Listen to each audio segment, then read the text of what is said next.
2 अक्टूबर 1869 को कौन सा दिन था? दोस्तों मात्र 5 सेकंड के अंदर आप बना पाएंगे, इससे ज़्यादा समय नहीं लगेगा। दोस्तों इसके लिए आपको क्या करना होगा, 3 कोड याद रखना होगा। देखिए, पहला महीना का कोड, दूसरा दिन का कोड और तीसरा शताब्दी का कोड, और उसके साथ में एक छोटा सा सूत्र याद रखना होगा जो कि अभी हम इसी वीडियो में हम आपको बताने वाला हूं। तो चलिए उस कोड के ऊपर एक बार नजर मारते हैं, उसके बाद क्वेश्चंस को सॉल्व करना शुरू करते हैं।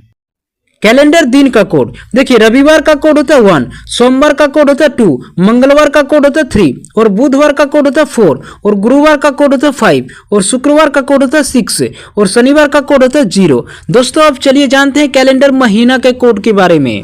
कैलेंडर महीना का कोड, देखिए जनवरी का कोड होता है 1, फरवरी का कोड होता है 4, और मार्च का कोड होता है 4, और अप्रैल का कोड होता है 0, और मई का कोड होता है 2, और जून का कोड होता है 5, और जुलाई का कोड होता है 0, और अगस्त का कोड होता है 3, और सितंबर का कोड होता है 6, अक्टूबर का कोड होता है 1, और नवंबर का कोड होता है 4, और दिसंबर का कोड होता है 6। दोस्तों जब आपका सवाल लीप वर्ष में पूछा जाए तो जनवरी और फरवरी महीना का कोड चेंज हो जाता है। देखिए जनवरी का कोड 0 हो जाता है और फरवरी का कोड 3 हो जाता है। आपको इतना ही याद रखना है। तो दोस्तों चलिए अब जानते हैं सेंचुरी कोड के बारे में।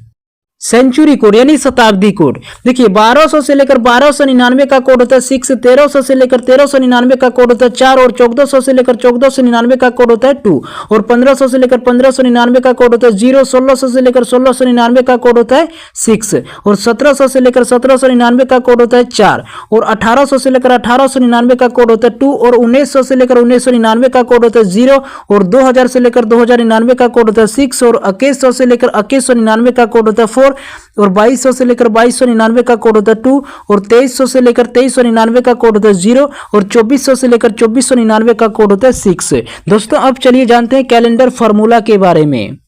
कैलेंडर फार्मूला, देखिए पहले आपको लिखना होता है दिनांक, उसके बाद आपको लिखना होगा महीना का कोड, उसके बाद आपको लिखना होगा वर्ष, वर्ष का आपको लास्ट 2 ही डिजिट लिखना होगा, उसके बाद आपको लिखना होगा लीप वर्ष, उसके बाद आपको लिखना होगा शताब्दी कोड, और सभी को जोड़ के 7 से भाग दीजिए, आपका राइट आंसर आ जाएगा।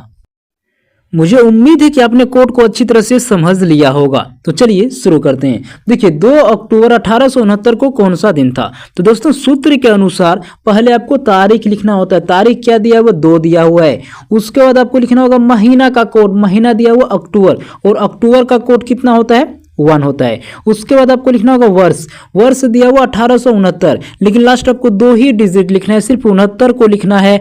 उसके बाद आपको लिखना होगा लीप वर्ष, तो 69 वर्ष के अंदर कितने लीप वर्ष होगा? 17 होगा। उसके बाद आपको लिखना होगा शताब्दी कोड, तो 1800 की शताब्दी कोड कितना होता है? 2 होता है। दोस्तों सभी को जोड़िए, 7 से भाग दीजिए, आपका राइट आंसर आ जाएगा। दोस्तों अगर हम सभी को जोड़ें तो कितना होगा? 91। 91 हम क्या करेंगे? 7 से भाग देंगे तो कितने बार में? 13 बार में। 13 सौ कितना होता है? 91। दोस्तों शेष आपका कितना बचा? 0। ये जो 0 बचा पता कीजिए, 0 जो होता है कौन सा दिन का कोड होता है? दोस्तों आपको याद होगा शनिवार का कोड कितना होता है? 0 होता है, यानी डी ऑप्शन आपका राइट आंसर है। 2 अक्टूबर 1869 को कौन सा दिन था? शनिवार था।